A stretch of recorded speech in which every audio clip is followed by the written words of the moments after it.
Distinguished members of the panel, ladies and gentlemen in the audience, dear colleagues, good day to all of you and a very warm welcome to this high-level panel at the 14th Global Forum for Food and Agriculture, the GFFA in short. It is hosted by the European Commissioner for Agriculture and Rural Development, Janusz Wojciechowski. Thank you, Commissioner, for being the panel's host and a panel member for the third time in a row. Right up front, some very short housekeeping announcements. Interpretation is available from and into English, French, German, Polish, and Spanish. You can choose your favorite language by clicking on the little globe in the bottom right-hand corner of the screen. Due to the virtual format of the panel, questions from the audience can only be asked in the chat function of Zoom, or rather the streaming facility that you have. We will come to the questions from the audience towards the end of this session. Ladies and gentlemen, please allow me to mention a sad occurrence at this point. Jürgen Köhler, a colleague in the Directorate General for Agriculture and Rural Development of the European Commission, has unfortunately passed away last November, only a few months into his retirement. Jürgen has organized the GFFA panels for the Commission during many years, and all among us who have met him and worked with him will surely keep him in dear memory. The title of this year's panel is Better Stewards of the Earth. How can we use soil more sustainably? It is a bit of a continuation of last year's panel, which concentrated on climate change and the contribution of agriculture to it. We're all aware that the urgent need for a more sustainable use of soil has become a huge subject, not only in the minds of specialists, but also in the mind of an ever broader public. Even Netflix consecrates a documentary to this subject. I'm therefore sure that we will have a very interesting panel. Allow me to briefly introduce the panel members. I welcome Elizabeth Nzimadala, the president of the East African Farmers Federation. Mrs. Nzimadala, I'm particularly happy to see you again, as you were a member of the panel last year. Mrs. Nzimadala has so many functions and mandates in agriculture and farming in and beyond Africa that I must ask you to consult her CV online if you want to know it all. But anyway, I'm very happy that you are here. Thank you for that. I am delighted to be able to greet the Minister of Agriculture of the Republic of Chile, Maria Emilia Undurraga. As we all know, Chile is a very narrow but very, very long country, almost 4,300 kilometers long, with very diverse and challenging climate and soil conditions. In the light of this, we are very interested to hear your contributions, Minister Undurraga. Thank you very much for having linked up and to be available for us. And it is with great pleasure that, as in the previous two panels, I announce the presence of Johan Jo Swinnen, a very well-known giant in agricultural economics. He used to teach and research at the Catholic University in Leuven here in Belgium. Since the beginning of 2020, however, he is the Director General of the International Food Policy Research Institute, the IFPRI, in Washington, D.C. As most of you will know, the IFPRI provides policy solutions to sustainably reduce poverty and end hunger and malnutrition. Thank you for being with us again, Jo, and for contributing to our discussion. For each subject, Professor Swinnen will make introductory remarks, as it were, a pitch to open the subject, and then you, the panelists, may react to what he has said and expand on it. And I almost forgot myself. I am Peter Bader, a recently retired official of DG Agriculture and Rural Development in the European Commission. And as you can see, it is my task to navigate us all through the event. Before we start, it is my pleasure to announce a welcome message from the German Minister of Food and Agriculture, Mr. Özdemir. Let us watch the video now, please. Sehr geehrter Herr Kommissar Wojciechowski, sehr geehrte Damen und Herren, ich grüße Sie herzlich aus dem Bundesministerium für Ernährung und Landwirtschaft in Berlin. eine der bevölkerungsreichsten Städte der Europäischen Union. 3,7 Millionen Einwohnerinnen und Einwohner. Und jede von ihnen braucht Fläche. Nicht nur zum Wohnen und Leben, sondern auch für die Ernährungssicherung. Stellen Sie sich einmal eine Fläche von 20 Metern mal 100 Meter vor. 2000 Quadratmeter. Oder bildlich ausgedrückt, knapp ein Viertel eines Fußballfeldes. Diese Fläche steht jedem Menschen auf der Welt aktuell zur Verfügung. Für den Anbau von Nahrungsmitteln bis zu Energiepflanzen. Zur Einordnung: Für 1 Kilogramm Rindfleisch braucht man knapp 37 Quadratmeter Ackerfläche. In Deutschland liegt der Pro-Kopf-Verbrauch jährlich aktuell bei 14 Kilogramm. Fast ein Viertel dieser Fläche würde dafür also schon aufgebraucht sein. Auf 1,5 Milliarden Hektar Ackerfläche bauen wir weltweit Pflanzen an. Nur ein Bruchteil aller Böden ist für die Landwirtschaft geeignet. Über 90% der weltweiten Nahrungsmittelproduktion hängt aber von unseren Böden ab. Ernährungssicherung und das Vorhandensein gesunder Böden sind untrennbar verbunden. Bodenschutz spielt daher bei der weltweiten Ernährungssicherung eine Schlüsselrolle. Damit sind unsere Böden eine unserer wichtigsten Ressourcen überhaupt. Ein gesunder Boden ist auch der größte terrestrische Kohlenstoffspeicher unseres Planeten. Allein unsere Böden in Deutschland speichern rund 2,5 Milliarden Tonnen organischen Kohlenstoff. Daraus folgt: Bodenschutz ist auch ein aktiver und vor allem notwendiger Beitrag zum Kampf gegen die Klimakrise. Es ist daher ein wichtiges Zeichen, dass sich das diesjährige 14. Global Forum for Food and Agriculture ganz der nachhaltigen Bewirtschaftung unserer Böden widmet. Unsere Böden und damit auch wir alle stehen aber vor großen Herausforderungen. Erstens: Wir müssen gegen die Klimakrise ankämpfen. Nutzbare Böden müssen resilient gemacht werden und erhalten werden. Zweitens: Wir müssen fast 8 Milliarden Menschen ernähren, Tendenz steigend. Jeden Tag kommen fast 226.000 Menschen hinzu. Es macht jedes Jahr fast 82,4 Millionen. Böden sind eine nicht erneuerbare, begrenzte Ressource. Bei steigender Weltbevölkerung steht jedem von uns also noch weniger Fläche zu. Und drittens schließlich: Jährlich gehen weitere Flächen durch Versiegelung und Umweltverschmutzung verloren oder sind oft über Jahrzehnte hinweg nicht mehr bewirtschaftbar. Und viertens: Nicht nur Nahrung, auch Böden müssen gerecht verteilt werden. Insbesondere müssen die junge Generation und Frauen gerechten Zugang zu Böden haben. Dies ist in vielen Teilen der Welt immer leider noch nicht der Fall. Fünftens: Wir müssen für gesunde Böden sorgen. Degradationen wie Erosion und Versauerung stellen eine große Herausforderung dar. In manchen Regionen schlägt sich das bereits in den Erträgen nieder. Wir stehen vor Herausforderungen, können diese aber auch gemeinsam bewältigen. Welche Rolle spielt die Politik dabei? Erstens: Nahrung, Böden, aber auch Wissen müssen gerecht verteilt werden.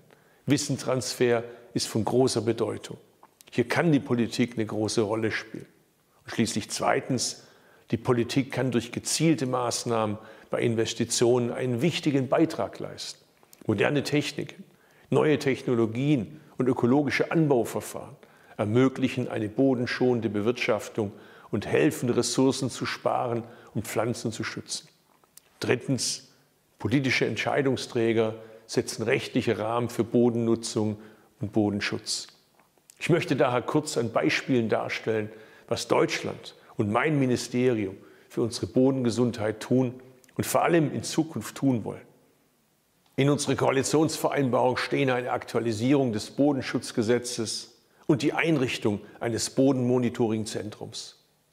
Im Rahmen des Klimaschutzprogramms 2030 fördern wir ein Modell- und Demonstrationsvorhaben zum Humusaufbau auf Ackerflächen.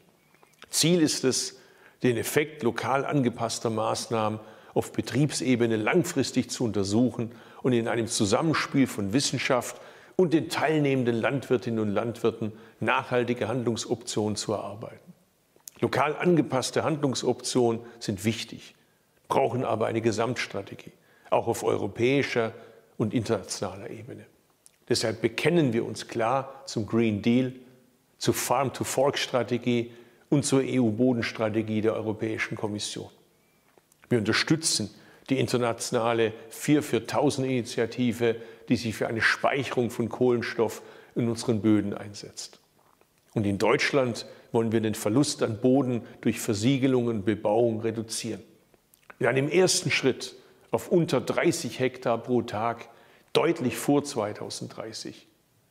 Unsere Regierung hat sich vorgenommen, Deutschland auf den 1,5 Grad Pfad zu führen.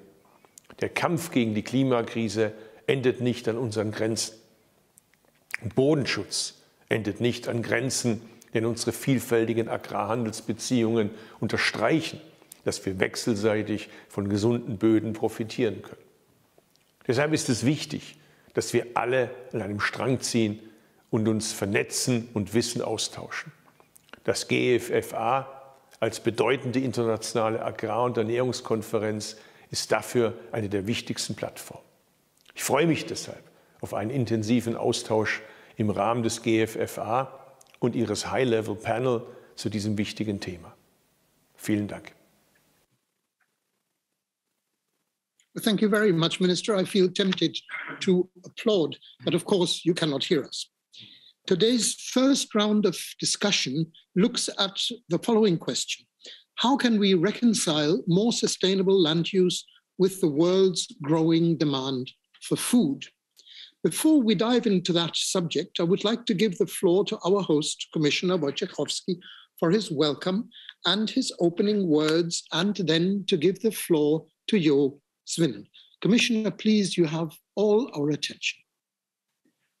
Thank you very much, dear ministers, dear ladies and gentlemen. It's my pleasure to welcome you to this high-level panel. I'm pleased to continue the tradition of an annual panel discussion hosted by the European Union at the Global Forum for Food and Agriculture, even if it takes place in virtual form due to the current circumstances. Given the current circumstances, I would like to begin by extending my wishes to all of you listening today, that you and your families are in good health. I would also like to extend a warm welcome to my fellow panelists who have kindly accepted our invitation. I especially welcome those of you who are joining from a location where it's very early in the morning. We have gathered from all corners of the world this week to discuss a very important topic at this year's forum, as selected by German Ministry of Agriculture, the issue of land use and soil management. I look forward to discussing this topic with you today. On this note, I now hand over to Professor Swinnen for his introductory remarks to our first discussion question, which is how can we reconcile more sustainable land use with the world's growing demand for food? Thank you.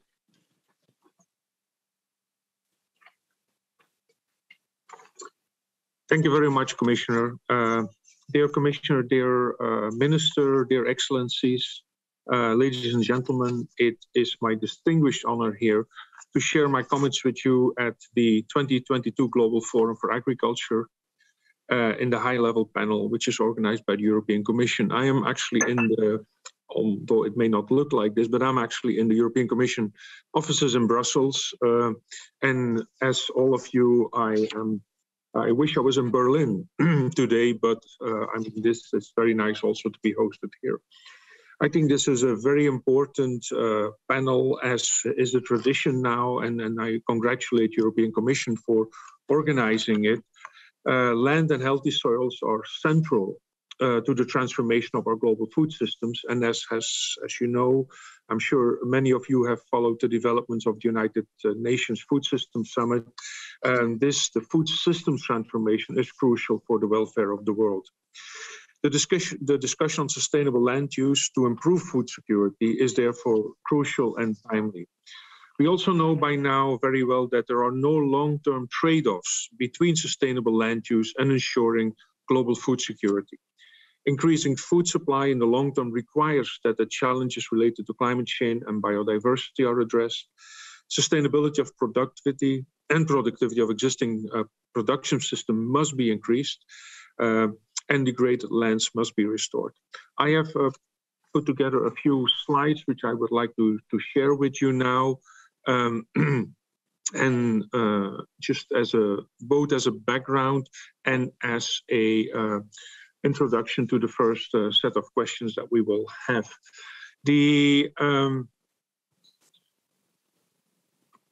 Okay, here we go. Yeah, so as we all know, so this is just a general introduction. Soils play a really crucial role in supporting our societies. They are crucial in dealing with crop productivity and nutrition, obviously biodiversity conservation, the livelihoods of many people depending on the soils, and particularly our farmers and our rural communities, water availability and quality, and obviously climate change going forward. If we look at how the world is dealing with this, particularly, I have listed here the Sustainable Development Goals in this diagram. And you see that in many of these development goals and many important development goals, sustainable land use and healthy soils are really playing a crucial role.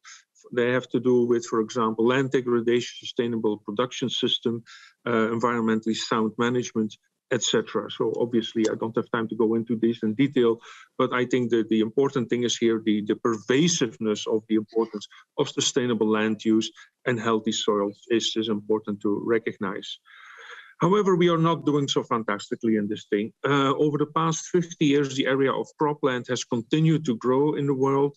We are also using more inputs, here illustrated by the amount of pesticide use. Fertilizer use has a similar development. But at the same time, we see that a significant share of the total land, I mean, 1/5 of the total land area in the world is degraded land. And so this is really a very major concern. But if we also look at another indicator, for example, deforestation of valuable land and land use, there we see that in important areas in the world in terms of forest land, etc., we see that deforestation is really growing and is projected to continue to grow very importantly, which should really be also of a major concern in terms of sustainable land use objectives. At the same time, what we see is that since we have made tremendous progress over the 25 years between roughly 1990 and 2015 in reducing hunger, improving global food security. But since roughly 2015, the middle of the last decade, things have turned around. Not only has the progress flattened out, but actually has been reversed. And so the numbers that you see here were projections before COVID-19 hit us, and we know things have gone worse since then. And so this is really a very major concern. At the same time, we see this, the pressure we are putting on our land use, and at the same time, global food security not improving, but actually worsening in recent years.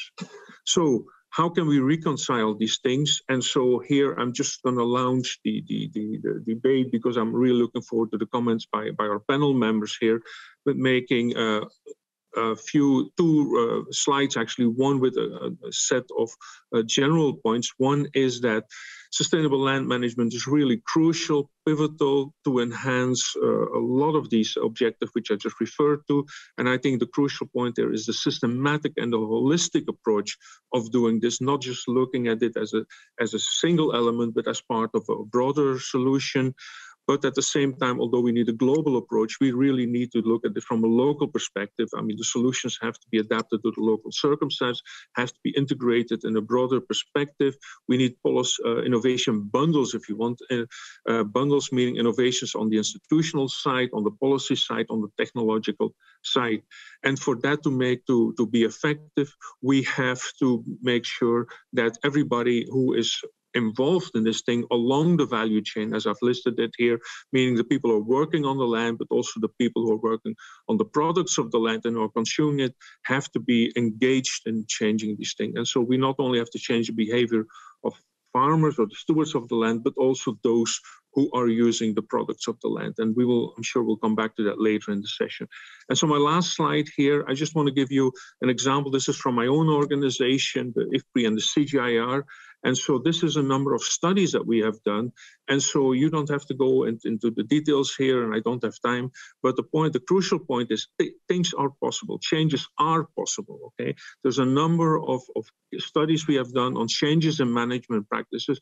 And we see as a result of it, productivity of land goes up, resilience of the land improves, or the system improves, and mitigation, climate mitigation, there is a reduction of greenhouse gas emissions. So these things are possible if we just come up with the right type of solutions and the right type of incentives for people and organizations to apply. So with that, Chair, I would be happy to give it back to the panel. Thank you. So thank you very much, Joe, for this first contribution. Minister Unduraga, I would like to give you the floor first. We have heard interesting things from Joe Sminnen. What is your point of view on this subject? I'm very interested to hear from you, in particular, since I have seen on your ministry's website that sustainability is one of the 5 strategic axes in agriculture in Chile. So you have given the subject quite obviously a very deep thought. Please, the floor is yours. Thank you very much, Peter. I will talk in Spanish. Voy a hablar en castellano. Agradecer que están en la traducción para poder hablar más fluido y poder compartir. So I will speak in Spanish because there is a translation available, so I can share my experience from our point of view. So first of all, I would like to welcome all of you. Elizabeth, Janus, Joe, it is great that we are all coming together and are working together here. This is a topic of utmost importance for agriculture, but also for food and nutrition in all countries and all people of the world. We were asked in this round of questions regarding the challenges. And I have to say, one of the main challenges is understanding agriculture as a system, as a process that in the end feeds people. Hence, it also plays a key role in the lives of all of us, for all people. We have 5 strategic axes in which we drafted, and sustainability is one of the most important topics. As Joe already pointed out, we know quite well that soils are the main factor, a key factor, regarding the health of our planet. It plays a vital role. It is not just about life. It also regulates water cycles, carbon sequestration in soils. All of this is linked to soils, and policymakers must manage that.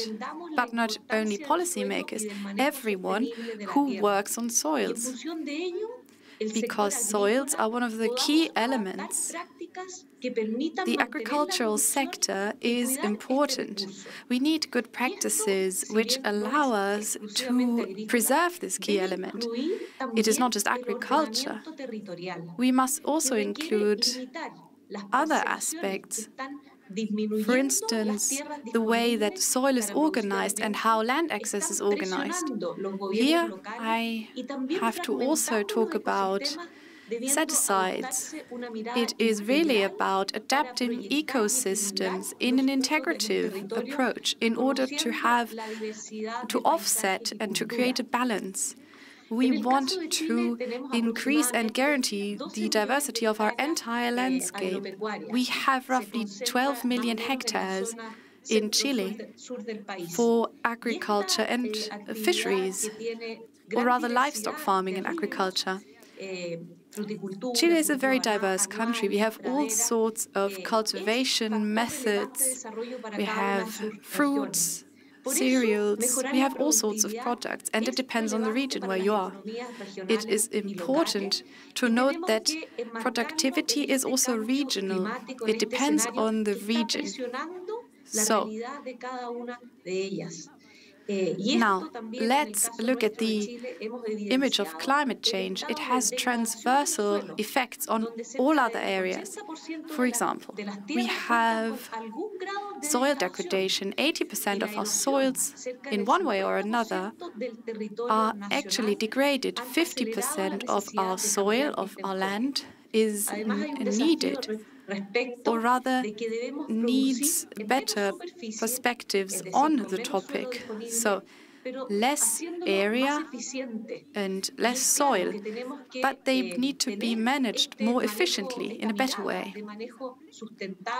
This view, this sustainable view on soils, but on anti-production too in agriculture, is important. We need to view it as a system. Water systems too are at risk.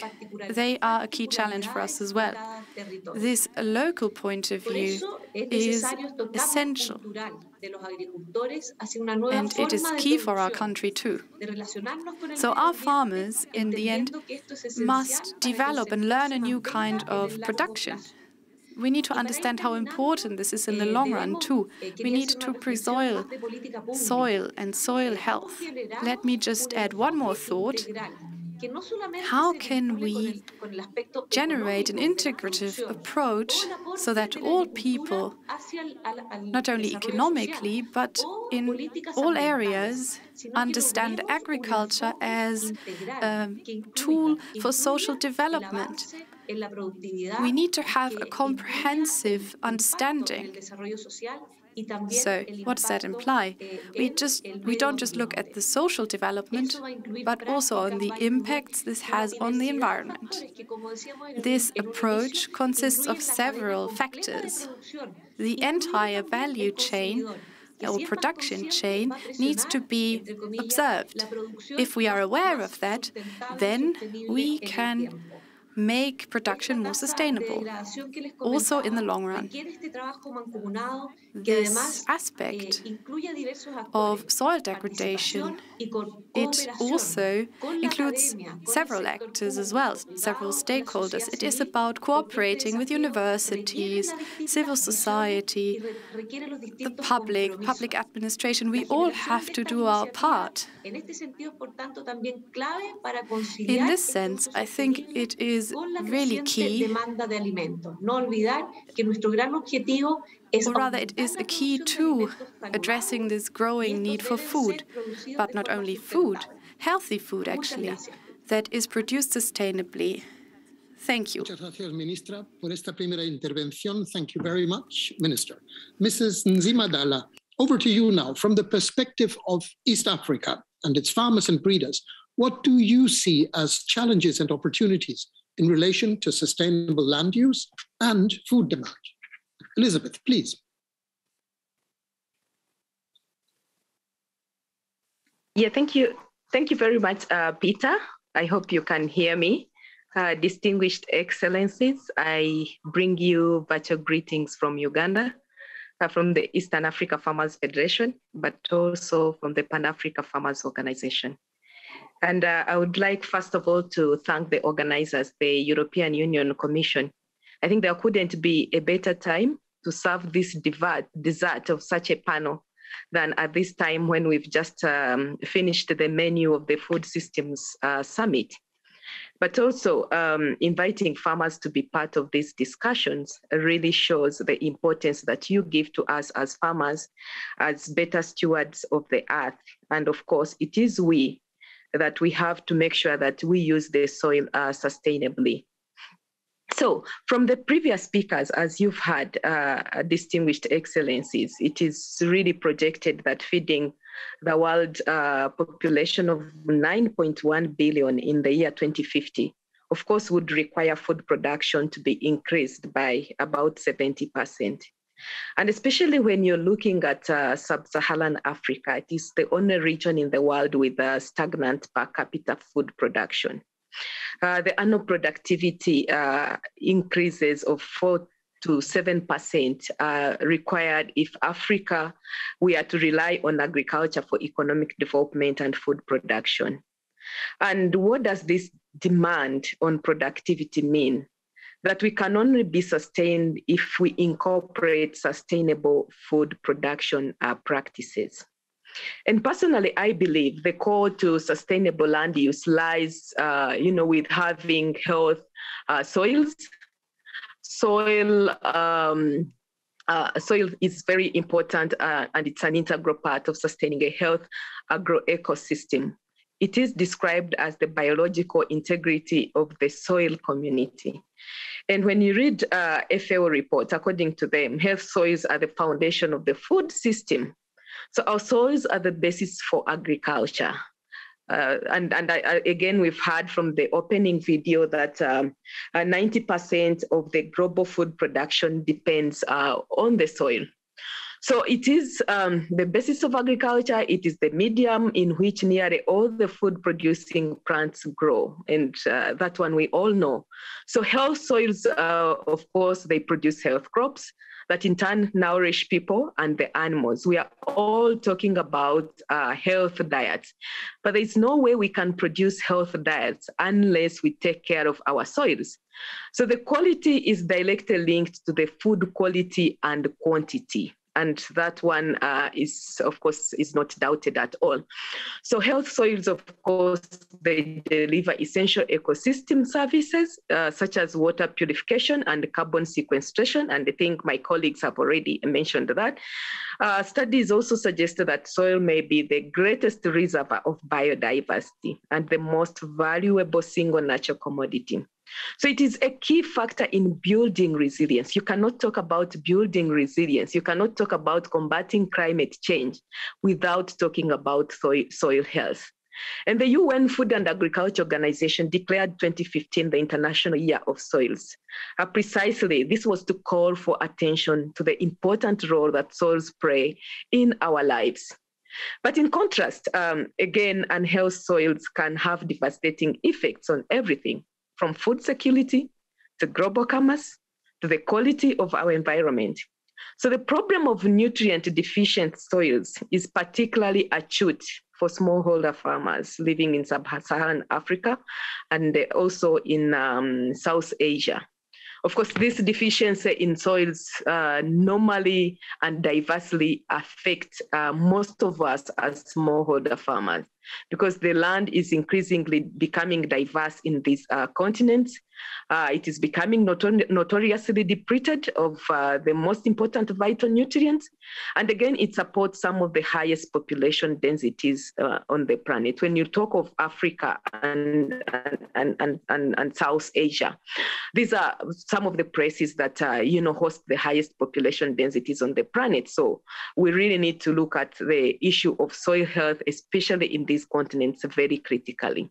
So Peter, I'll come back maybe to later on talk about the issue of policy and innovation and research, given an opportunity later. Thank you, and over to you. Thank you very much for your contribution, Mrs. Zima. That was very interesting. Commissioner Wojciechowski, would you explain to us the perspective of the European Commission on sustainable land use and food demand?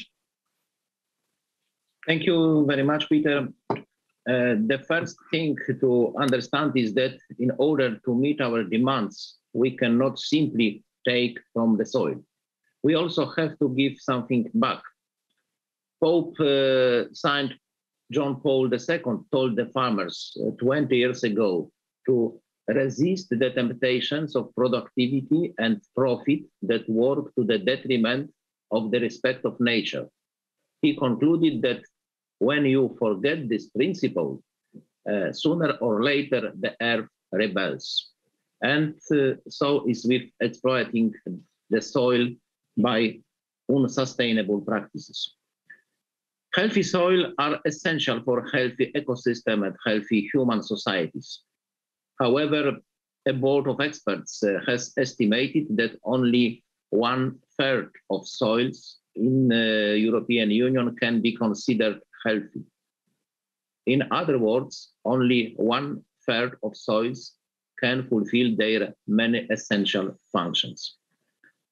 Soils can only fulfill these functions if they are managed sustainably. In this respect, I am convinced that the approach of the new common agricultural policy and the farm to fork and biodiversity strategies put us on the path to reconciling sustainable land use with the world growing demand for food. It needs to be made clear that the strategy does not intend to trade food sustainability against food security. Quite the contrary, food sustainability is an integral part of food security. Agriculture and food production depend on supporting farmers to manage complex agrobiological systems.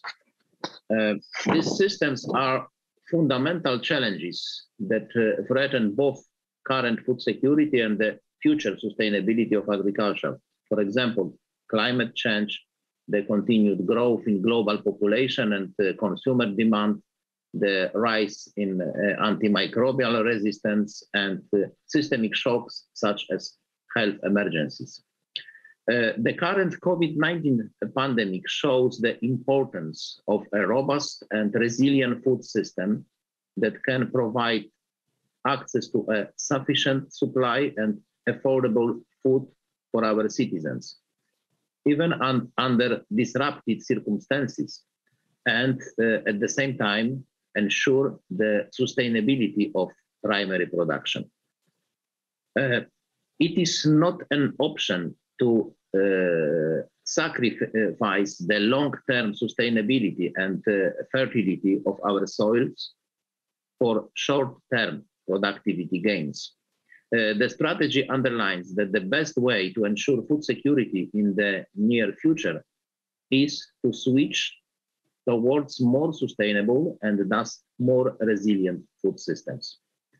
To achieve these objectives, the Commission intends to involve all actors in the food value chain.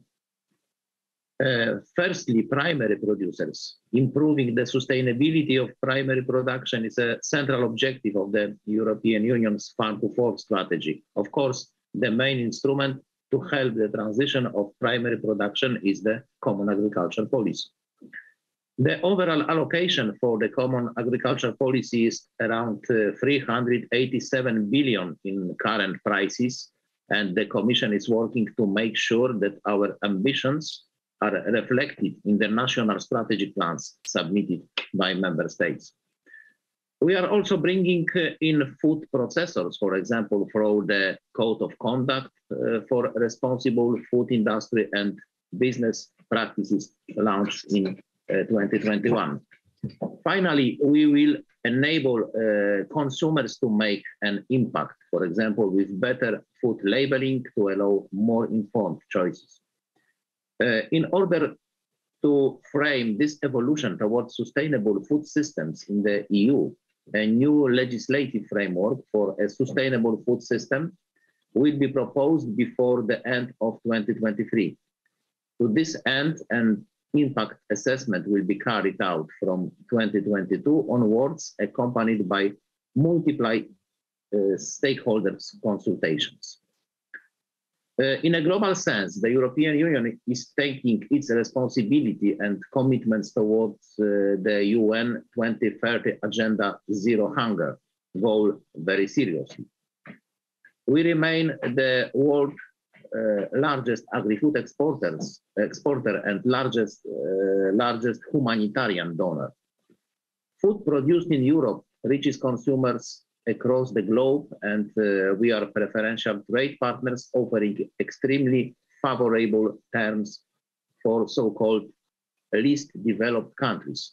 Thus, EU agriculture makes a massive contribution to food security around the world. Across all these policy instruments, European Union is very focused on achieving a balance between meeting agri-food consumer demand and doing so in a future-proof, ecologically sustainable and responsible manner. I believe that the ultimate goal is to find a similar balance also within the global food system that brings the production and consumption patterns of agri-food commodities into a sustainable equilibrium within planetary boundaries. Thank you. Thank you very much, Commissioner. That was particularly clear. Now, let us turn to our second subject, please. How can food policy contribute to healthier soils? Now, this is clearly a red-hot topic, or it can be at least. But nonetheless, in the contributions to this subject, I would like to ask the panelists to be as concise as possible in order to prevent that we suffocate in the little time that we have for this high-level panel. Now let us hear what introductory remarks Jo Swinnen has on this second subject of discussion. Thank you very much, Peter. I think, in a way, the Commissioner was already talking very much about policies, I think, in his comments just now, and quite rightly so. I think the EU farm-to-fork strategy, the new farm-to-fork strategy, I think is a major step in the right direction, not just for sustainable food systems in global, but also certainly for sustainable land use and healthier soils. It's a very encompassing approach, and I think that's really what we need as well in the world as a whole. It's just, as I mentioned already in my first comment, it is just one particular thing that one needs to do. It's a whole set of policies, a package of policies that needs to change or needs to provide the right incentives. And so along that, I think we need to look at all the actors involved in the food system. I mean, most of the land, or a lot of the land in the world is managed by farmers. Farmers are the stewards of the land, of the soil. And therefore, we may have to make sure that farmers have the right incentives to invest in healthy soils. Of course, I think in general, farmers want to do that because it's the basis of their livelihood.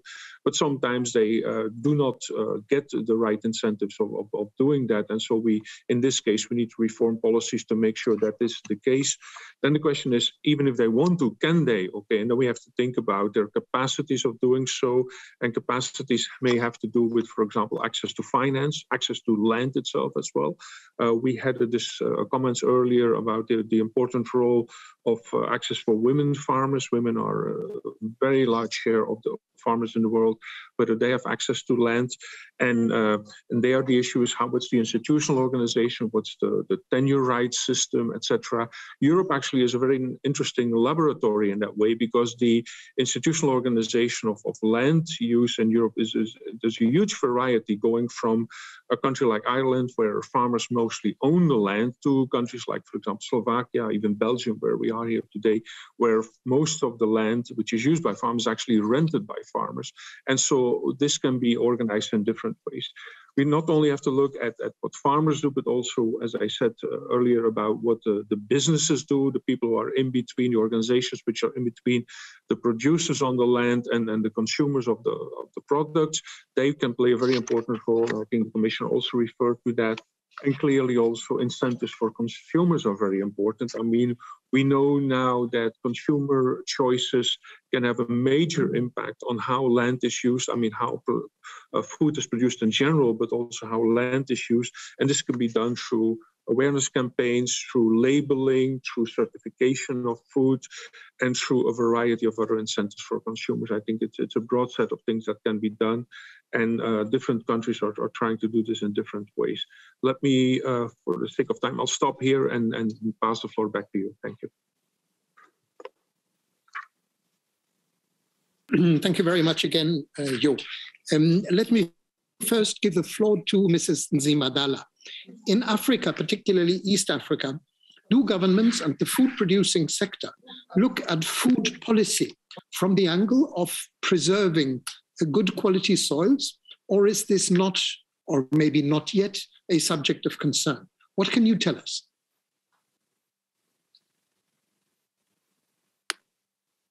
Yeah, thank you so much, Peter, and thank you, Prof, for the introduction to this topic on policy and its contribution to health soils. Maybe before I can even bring it, before I can narrow the discussion to the East Africa level, I would like to first briefly talk about the continental level. And right from the outset, we know the 2021 conference on land policy in Africa, which was held in Ethiopia. It really opened a resounding call for African countries to really develop pro-poor land policies and inclusive land tenure rights, particularly for women and youth, because this is also where RECs subscribe to the regional economic communities like the East Africa community, where the Eastern Africa Farmers Federation also fall, but also at continental level, as you know, that I've been the immediate past president and also director in charge of women affairs at continental level. We've also been part of and parts of the discussions at that continental level, where as farmers, we've been contributing to the discussions on land policy, because you all know that as farmers, we are usually implementers, but at times we are invited to contribute to the policy discussions. So looking at that particular conference, the theme was on land governance for safeguarding art, culture, and heritage towards the Africa that we want. And we all know that the Africa Union has an agenda, which is the agenda 2063. And when you look at aspiration number 5, it really looks at art, at culture and heritage as levers for building that Africa that we really want. So already at that level, we have a land policy, and having a land policy at continental level, also the regional economic community subscribe to that continental framework, which really strengthens their land rights. It enhances productivity and secure livelihoods.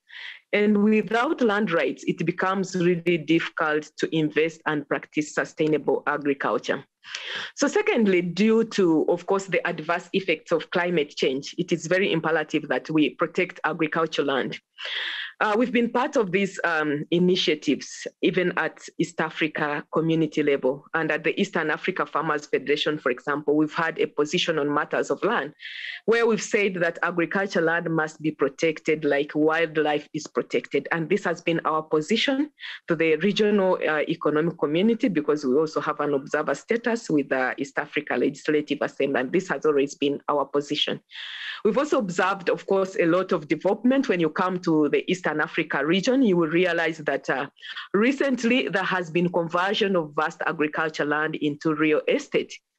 But also there has been increased land grabbing, not only in Eastern Africa region, but also in Africa, and probably across Africa as the continent, by mostly multinationals to produce industrial crops. And this has been at the expense of both the environment, but also the national food security. And both of which we have called for a land use policy that regulates and controls such practices. We've been at the head of these discussions, both at EAC level, but also presenting this at continental level. And lastly, for sustainable production, we have to develop soil management policies. These policies should be sound and practical. We need to incorporate other aspects, such as the production systems. I think Prof has already mentioned about that.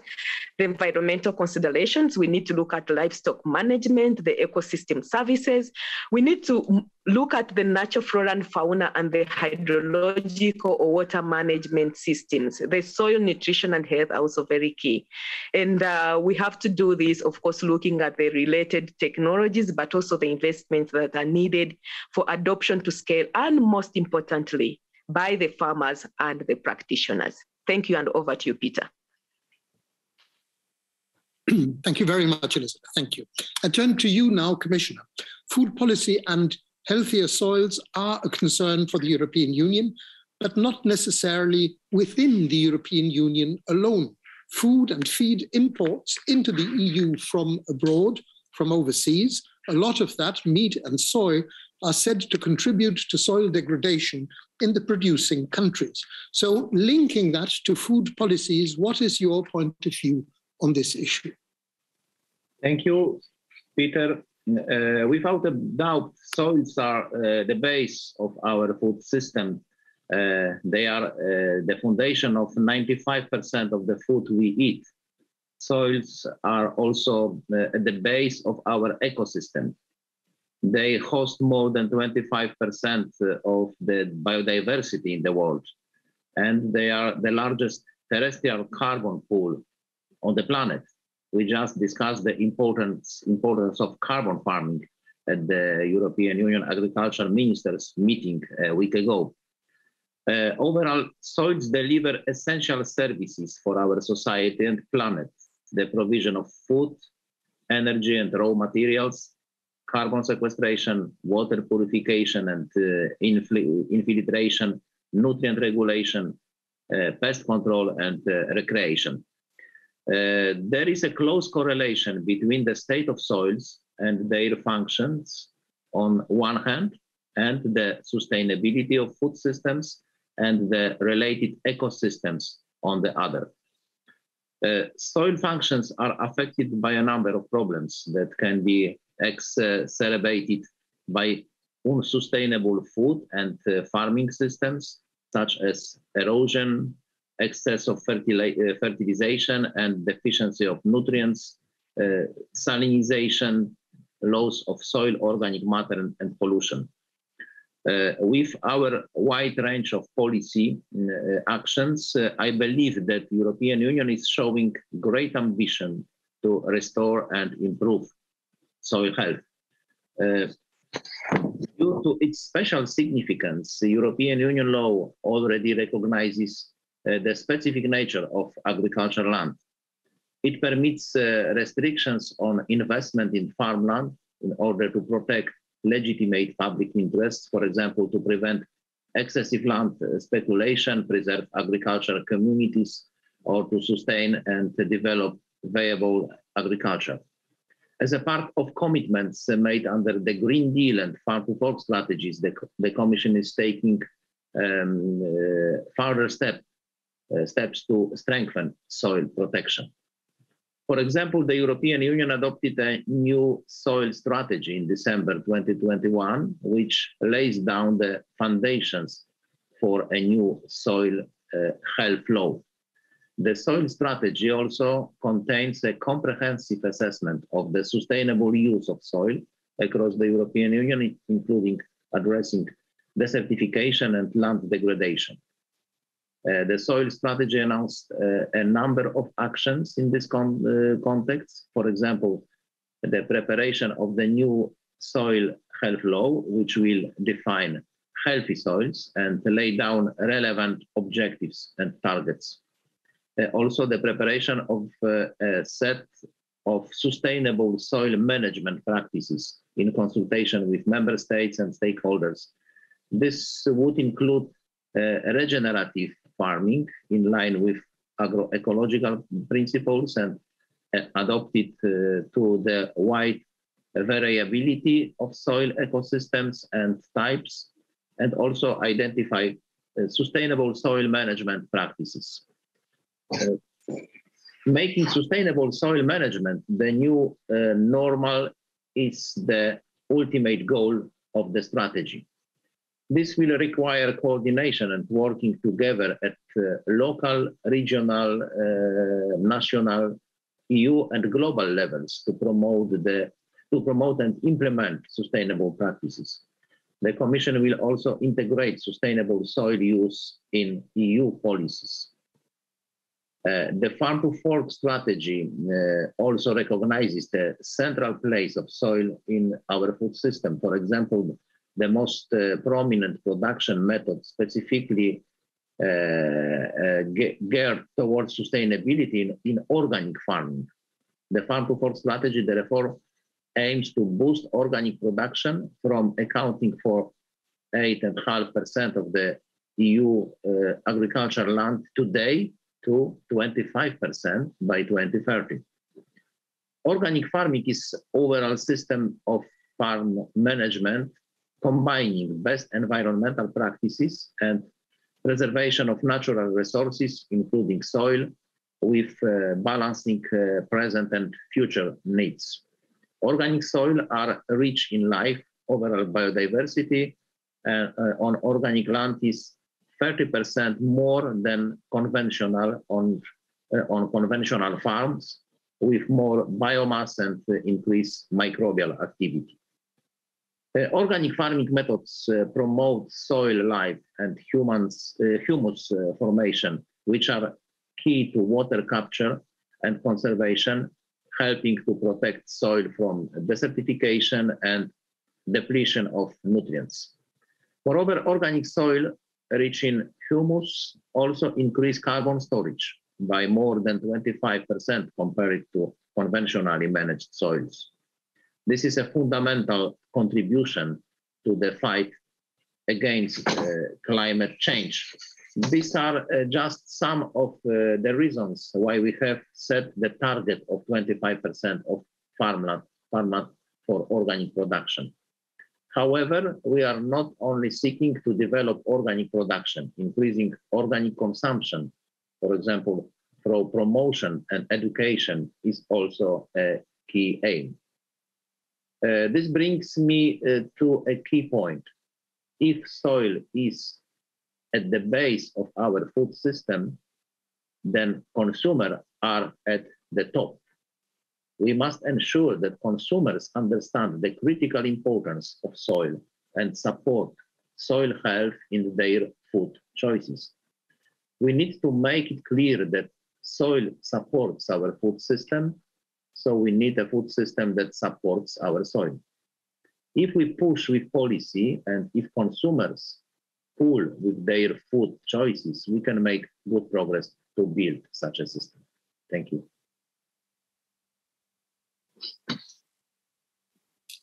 Thank you very much, Commissioner.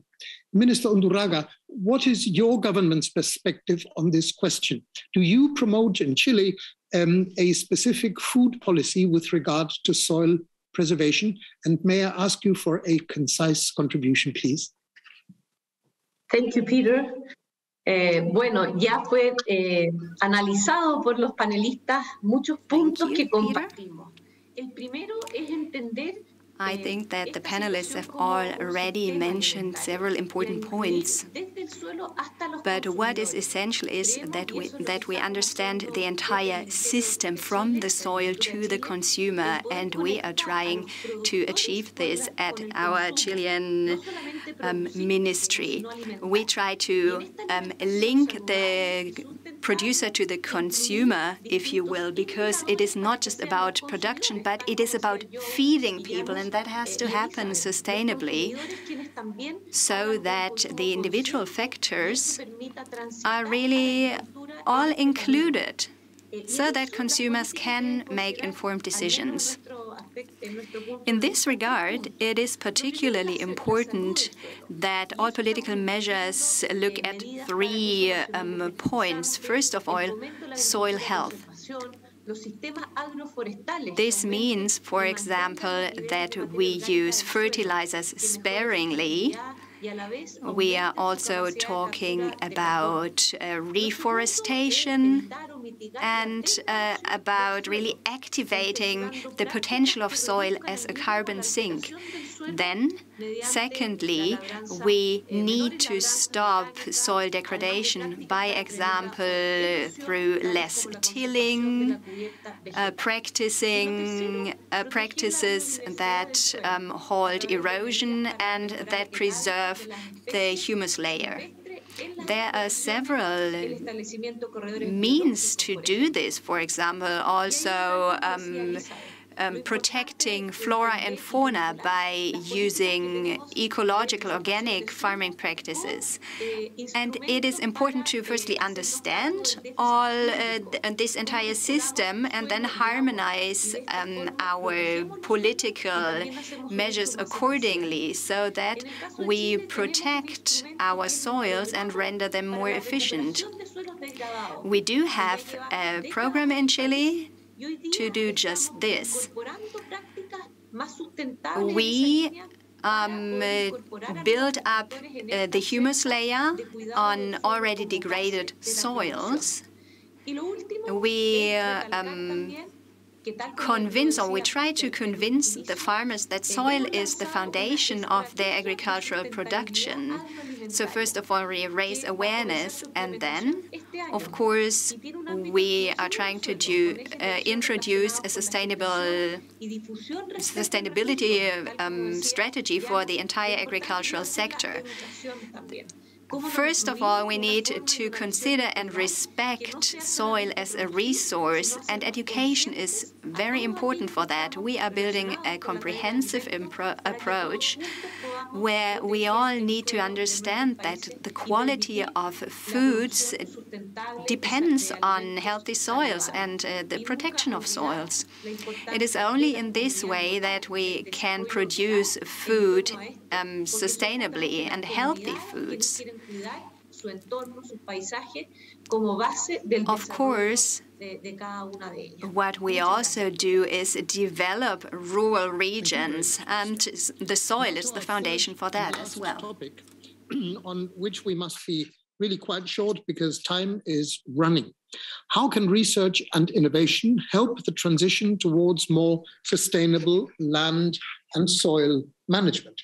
I look again to Jo Sminnen. The floor is yours again, please. Thank you, Peter. This is my field, if you want. So I will restrict myself on saying so many things I would like to say on this. Let me just maybe briefly. Research and innovation are really important in this, and I think I do not need to convince anybody on this issue. It's about which innovations research is needed, because to understand what works, what does not work, when does it work, under which circumstances, under which local conditions does it work, how can it have an impact on biodiversity, on productivity of crops, how can a certain innovation affect greenhouse gas emission, etc. It's also crucial, I think, in terms of understanding why farmers will adopt certain innovations or will not adopt certain innovation, which policy will stimulate farmers to adopt certain innovations and will not. And for example, whether subsidies help, whether right now there's a major discussion, actually there's a panel in the Berlin Global Food Organization on repurposing agricultural policy. And the idea there is, if we are still supporting our farmers, but in a different way by investing more in research and innovation rather than direct subsidies, how is that affecting their incomes? How is that affecting greenhouse gas emissions, nutrition, etc.? I mean, all these things I think are crucial. As I mentioned already, the adoption of technologies is crucial, but it's not just the technologies in itself, it's the package that we need. We need the institutional setup has to be right, the policy environment has to be right, the overall incentive environment has to be right, and of course the technologies have to be there. And for that we need innovation in all these areas and research to understand what the potential is there. There has already been a lot of references to some of the innovations. Think about the agroecological farm management idea, where there's a lot of work going on right now to see what the potential of is for that, what the trade-offs are when we start using this, etc.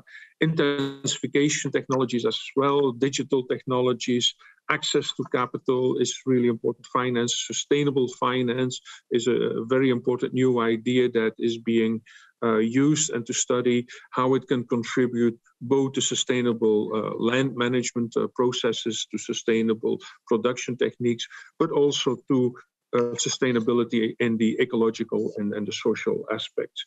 And so, as I mentioned already, I mean, this is really where my organization, IFPRI, and the CGIAR is doing a lot of work, and we are more than happy to share some results with you if you would be interested. And I think finally, there is also a lot of innovation needed, I think, at the political level, okay? Because by bringing in these new players, if you want, before, I mean, a lot of, for example, if you look at the International Trade Organization, before, it was very much looking at trade efficiency incomes, okay, but now bringing in nutrition, bringing in health, etc., bringing in climate change makes it much more complicated. And I think also there we need a lot of innovation and putting coalitions together in local constituencies, but also globally, to make this work, to make this transformation of our food systems possible. Let me leave it at that, Peter. Thank you. Thank you very much indeed, Jo. I would like to turn first to Commissioner Wojciechowski now. Commissioner, the European Commission, so I have heard, finances a number of high-profile research projects on the sustainability of the use of agricultural land. Could you very briefly, please, tell us about these research projects. Thank you very much. As you can imagine, the soil management is highly knowledge-intensive. Soils, land use, and the conditions affecting soils are very diverse. There is no one-size-fits-all solution when it comes to soil management. Land managers, such as farmers, know very well that each plot of land needs to be managed differently, applying tailor-made strategies. A recent evaluation study of the CAP confirmed that the lack of technical knowledge and support was a key factor hindering the implementation of sustainable soil management practices. Addressing this challenge requires that we pool resources and instruments together support sustainable soil management. This includes improving soil monitoring and enhancing access to data, knowledge, and solutions for soil health. The key to this lies not morally in conventional public policy instruments, but increasingly in research and innovation. To close this knowledge practice divide, in September 2021, the European Commission launched a research and innovation mission called A Soil Deal for Europe, financed under Horizon Europe.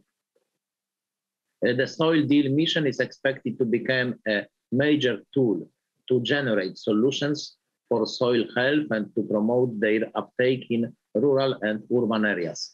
With a budget of 320 million for the years 2021-2023, the mission proposes a novel approach to research and innovation.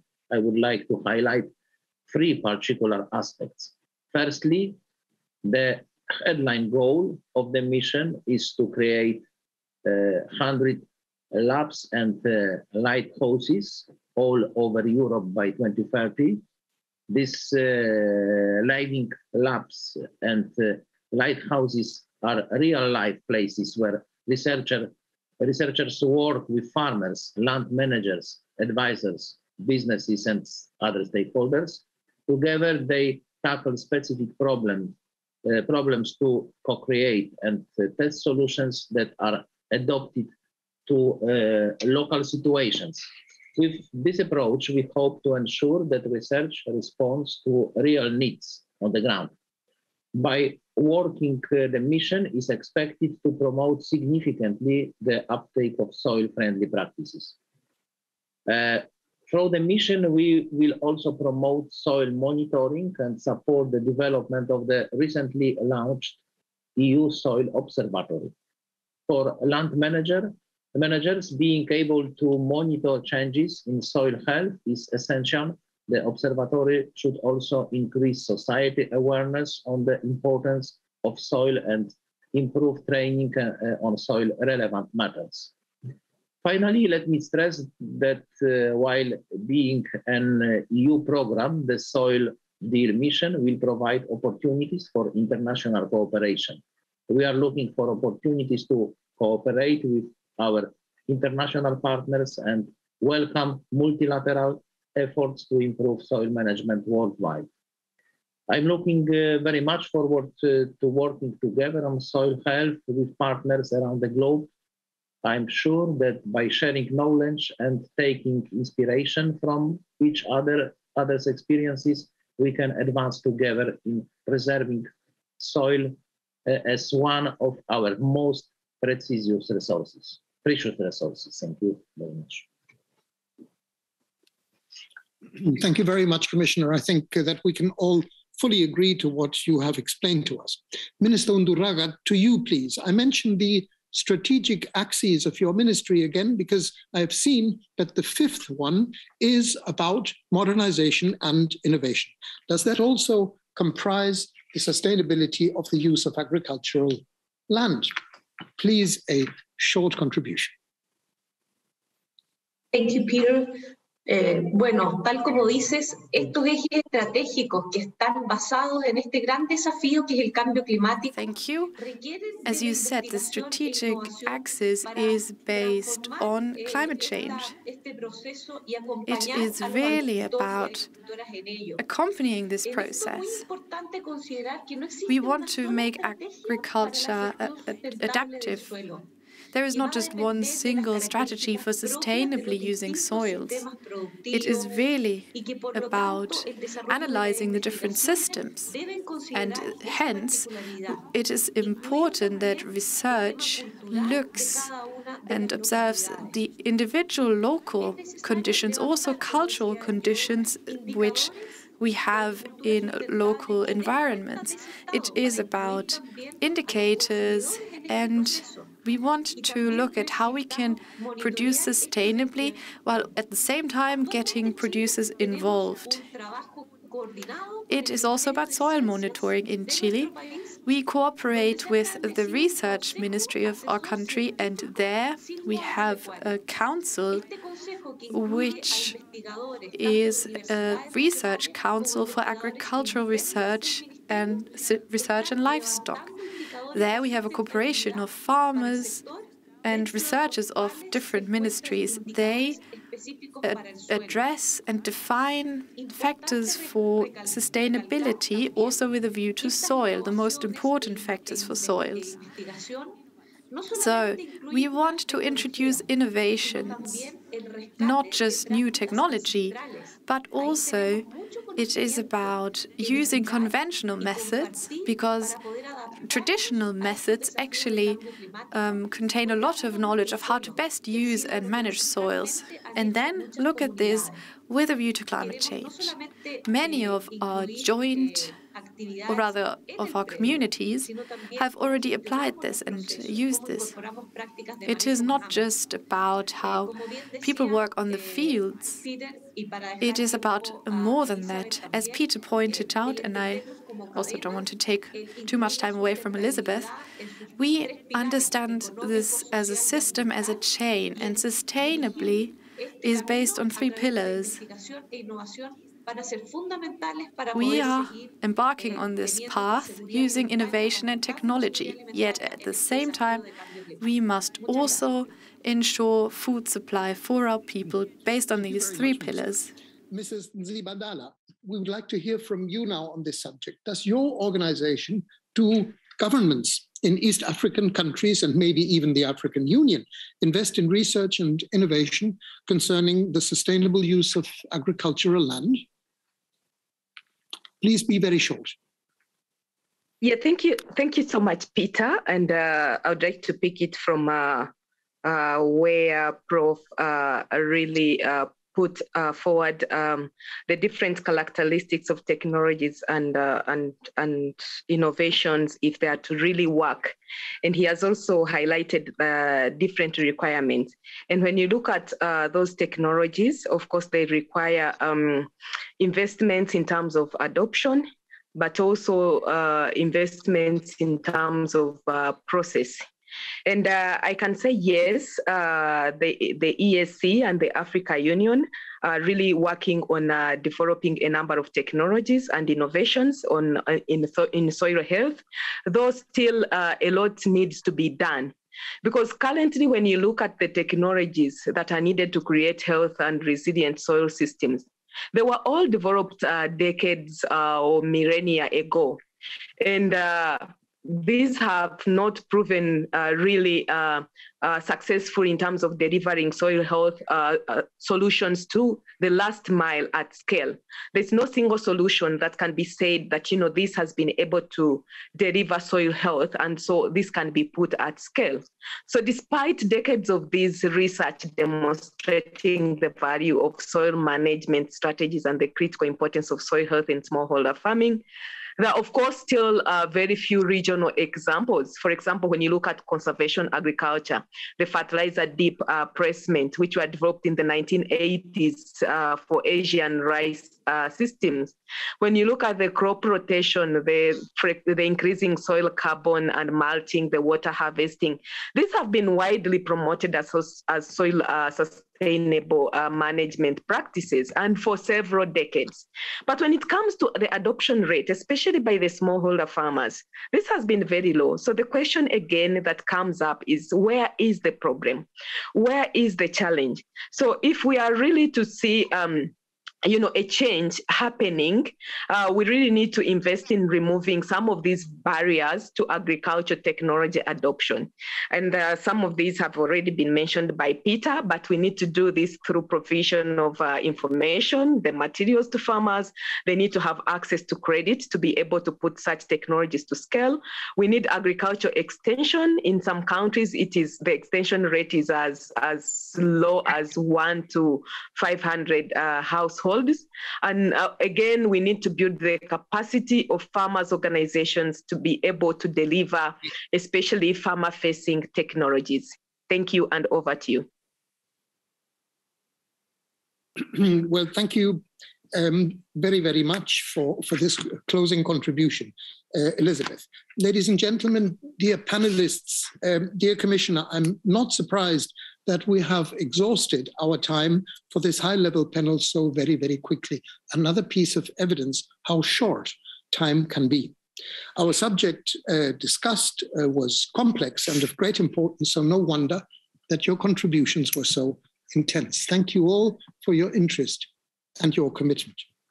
Now, we have received a few questions in the chat function, and together with a colleague, we have looked at them. Quite honestly, and without wanting to be unfair to any of the members of the audience who asked the questions, all the subjects raised in the questions have, in one form or another, already been addressed by the panelists and by Jo Swinnen. So putting them back again to the panelists would amount to a very, very high degree in repetition, which I do not think would be useful for anyone. Therefore, I have to announce that we are getting very, very close to the end of this high-level panel, but it is only natural that I would like to ask our host, Commissioner Wojciechowski, for some concluding remarks and a goodbye. Commissioner. Thank you very much. This concludes our panel discussion. For me, it was enriching to gain an insight into the diversity of the geographical perspectives brought into the conversation. I will present a short summary of today's discussion at the ministerial meeting on Friday. I would like to express my gratitude to our panelists for joining today. Many thanks in particular to Professor Swinnen for his informative introductions to the discussion topics, and to our moderator, Mr. Bader, for guiding us through this exchange. Finally, I would like to thank those of you in the audience. I hope that you enjoy the forum in its virtual format through the rest of the week, and I look forward to seeing many of you in person next year, if conditions allow. I certainly hope so. Thank you very much for your attention. Thank you very much, Commissioner. Let us not forget the interpreters. Thank you too for your excellent work, and clearly also a big thank you to the staff in Berlin for their great work and support to make this event possible. That's it for now. All the best to all of you from my side. Keep safe. Hope to catch you again next year. Goodbye.